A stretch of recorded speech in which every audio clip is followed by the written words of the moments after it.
Hai semuanya, perkenalkan nama saya Revalian Nirmaya dengan NIM 25237521113. Saya salah satu mahasiswi dari Politeknik Negeri Kupang. Jurusan saya akuntansi, program studi yang saya ambil akuntansi sektor publik. Di sini saya akan membawakan materi tentang memahami fungsi BPK, BPKP, dan inspektorat di pemerintah Indonesia. Selamat menyaksikan.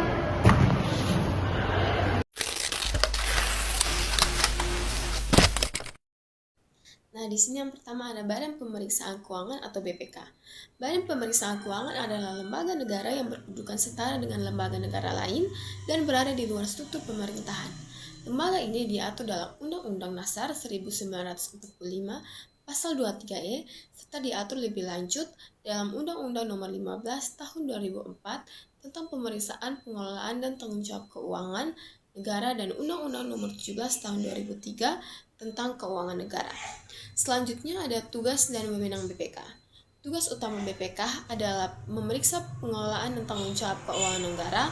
Pemeriksaan ini meliputi seluruh unsur keuangan negara dan hasilnya diserahkan kepada Dewan Perwakilan Rakyat atau DPR, Dewan Perwakilan Daerah atau DPD, dan Dewan Perwakilan Rakyat Daerah atau DPRD. Sesuai dengan kewenangan masing-masing, berdasarkan Undang-Undang Nomor 15 Tahun 2004, terdapat 3 jenis pemeriksaan yang dilakukan oleh BPK, yaitu yang pertama ada pemeriksaan keuangan, itu menilai kewajaran laporan keuangan pemerintah pusat dan daerah. Yang kedua pemeriksaan kinerja, itu menilai ekonomi, efisiensi, dan efektivitas pengelolaan keuangan negara.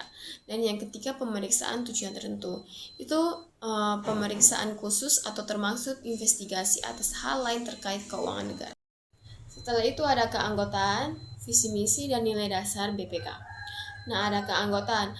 Anggota dipilih DPR dengan pertimbangan DPD, ditetapkan presiden, pimpinan dipilih dari dan oleh anggota sendiri. Setelah itu ada visi, menjadi lembaga pemeriksaan bebas, mandiri, profesional, efektif, efisien, dan modern. Setelah itu ada misi, menjadi auditor eksternal andalan standar internasional, mendukung lembaga perwakilan mengawasi pemerintah. Setelah itu ada nilai dasar, yaitu kemandirian, integritas, dan profesionalis. Setelah itu ada peran BPK dalam pemberantasan korupsi. Hasil pemeriksaan BPK menjadi data awal yang penting bagi penegak hukum untuk melakukan penyelidikan dan penyidikan terhadap indikasi korupsi. Laporan yang disusun secara akurat oleh BPK juga dapat digunakan sebagai alat bukti dalam proses pengadilan sehingga memiliki peran yang sangat besar dalam upaya pemberantasan korupsi di Indonesia. Badan Pengawasan Keuangan dan Pembangunan atau BPKP. Badan Pengawasan Keuangan dan Pembangunan adalah lembaga non-departemen yang berada di bawah dan bertanggung jawab langsung kepada Presiden. Lembaga ini merupakan aparat pengawasan intern pemerintah yang berperan dalam mengawasi pengelolaan keuangan dan pembangunan negara. Setelah itu ada tugas dan fungsi BPKP. Yang pertama, menyusun rencana dan program kerja pengawasan. Yang kedua, mengawasi pengelolaan anggaran, pendapatan, belanja, dan aset negara. Yang ketiga, mengawasi pengelolaan anggaran, pendapatan, belanja, dan aset daerah. Yang keempat, mengawasi tugas pemerintah strategis dan lintas lembaga. Yang kelima, membantu penyusunan laporan akuntabilitas kinerja instansi. Yang keenam, mengevaluasi laporan akuntabilitas kinerja instansi. Yang ketujuh, memeriksa BUMN, BUMD, dan lembaga pengelolaan kekayaan negara. Yang kedelapan, menyelidiki indikasi penyimpanan yang merugikan negara. Yang kesembilan, menganalisis dan menyusun laporan hasil pengawasan. Dan yang kesepuluh, mengelola urusan administrasi internal BPKP. Setelah itu ada kegiatan yang dilakukan BPKP. Yang pertama audit, itu meliputi audit anggaran, laporan keuangan kinerja, pinjaman atau hibah luar negara, tindak lanjut, dan audit khusus. Yang kedua konsultasi dan evaluasi, itu memberikan bantuan terkait akuntabilitas, sistem keuangan, dan tata kelola yang baik. Dan yang ketiga pemberantas KKN, itu membantu pemberantas KKN melalui tim khusus dan kerja sama dengan lembaga hukum. Setelah itu ada pendidikan dan pelatihan. BPKP juga berperan dalam pengembangan sumber daya manusia, yaitu dengan mengembangkan jabatan fungsional auditor dan menyelenggarakan pendidikan, serta pelatihan bagi aparat pengawasan pemerintah agar memiliki kompetensi yang memadai. Setelah itu ada Inspektorat Jenderal.